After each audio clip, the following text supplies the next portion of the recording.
Pixels. Can Edasu craft a shield before skeleton snipers kill him? The relentless clatter of bones echoed through the cavern, a grim symphony heralding the advance of the skeleton snipers. Edasu was pinned down, his health bar blinking a menacing red. Arrows whizzed past his head, each one a pixelated harbinger of death, embedding themselves in the cold stone behind him. He knew he had only moments.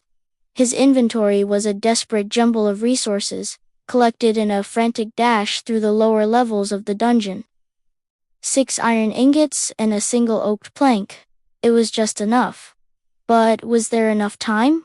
He fumbled to open his crafting interface, the pressure mounting with every new. The world outside the menu blurred into a chaotic dance of light and shadow, the twang of bowstrings a constant, terrifying rhythm.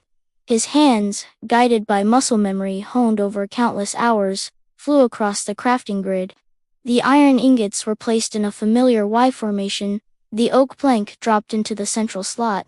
For a heart-stopping second, the crafting output remained empty. Did he misclick? Was he lagging? The questions flashed through his mind, a panicked slideshow of failure. Then, with a soft, satisfying pop, the icon for an iron shield appeared. He snatched it from the grid and slammed the inventory shut, not a moment too soon. A trio of arrows, perfectly synchronized, streaked toward him. He raised the shield just as they were about to connect. The sound was glorious, a resonant asterisk thunk, thunk, thunk asterisk as the projectiles harmlessly deflected off the metal surface.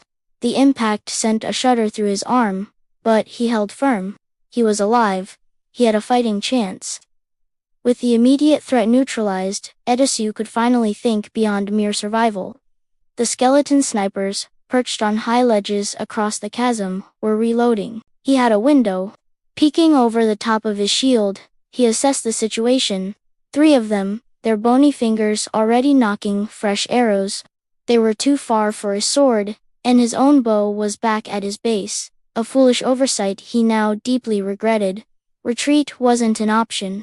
The path behind him was a dead end, a cruel trick of the dungeon's procedural generation. He had to get to them.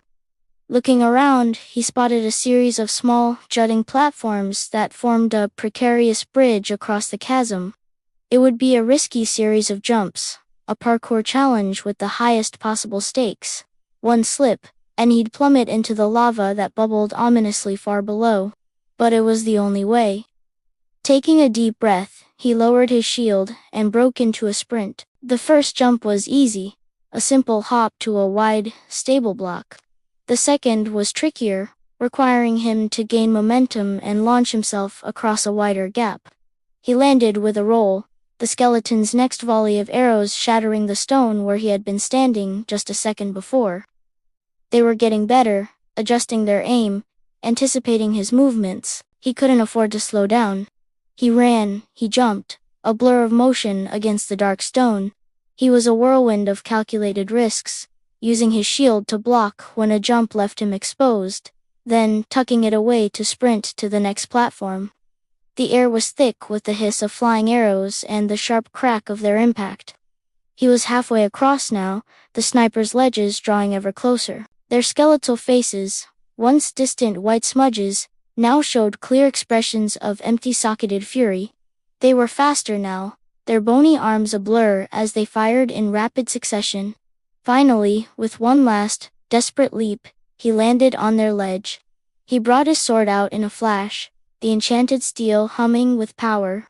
The first skeleton didn't even have time to swap its bow for a melee weapon. Edasu's blade cut through it, and it crumbled into a pile of bones and a puff of smoke.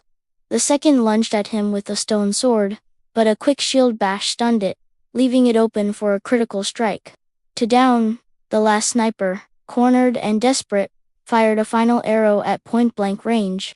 Edasu reflexively raised his shield, the arrow ricocheting off with a loud clang. Before the skeleton could react, Edasu's sword swept through, and silence finally fell over the cavern, broken only by the gentle sizzle of the distant lava. He stood there, panting, his health bar still critically low, but he was victorious. It was all thanks to that shield, crafted in the face of certain doom. Pixels.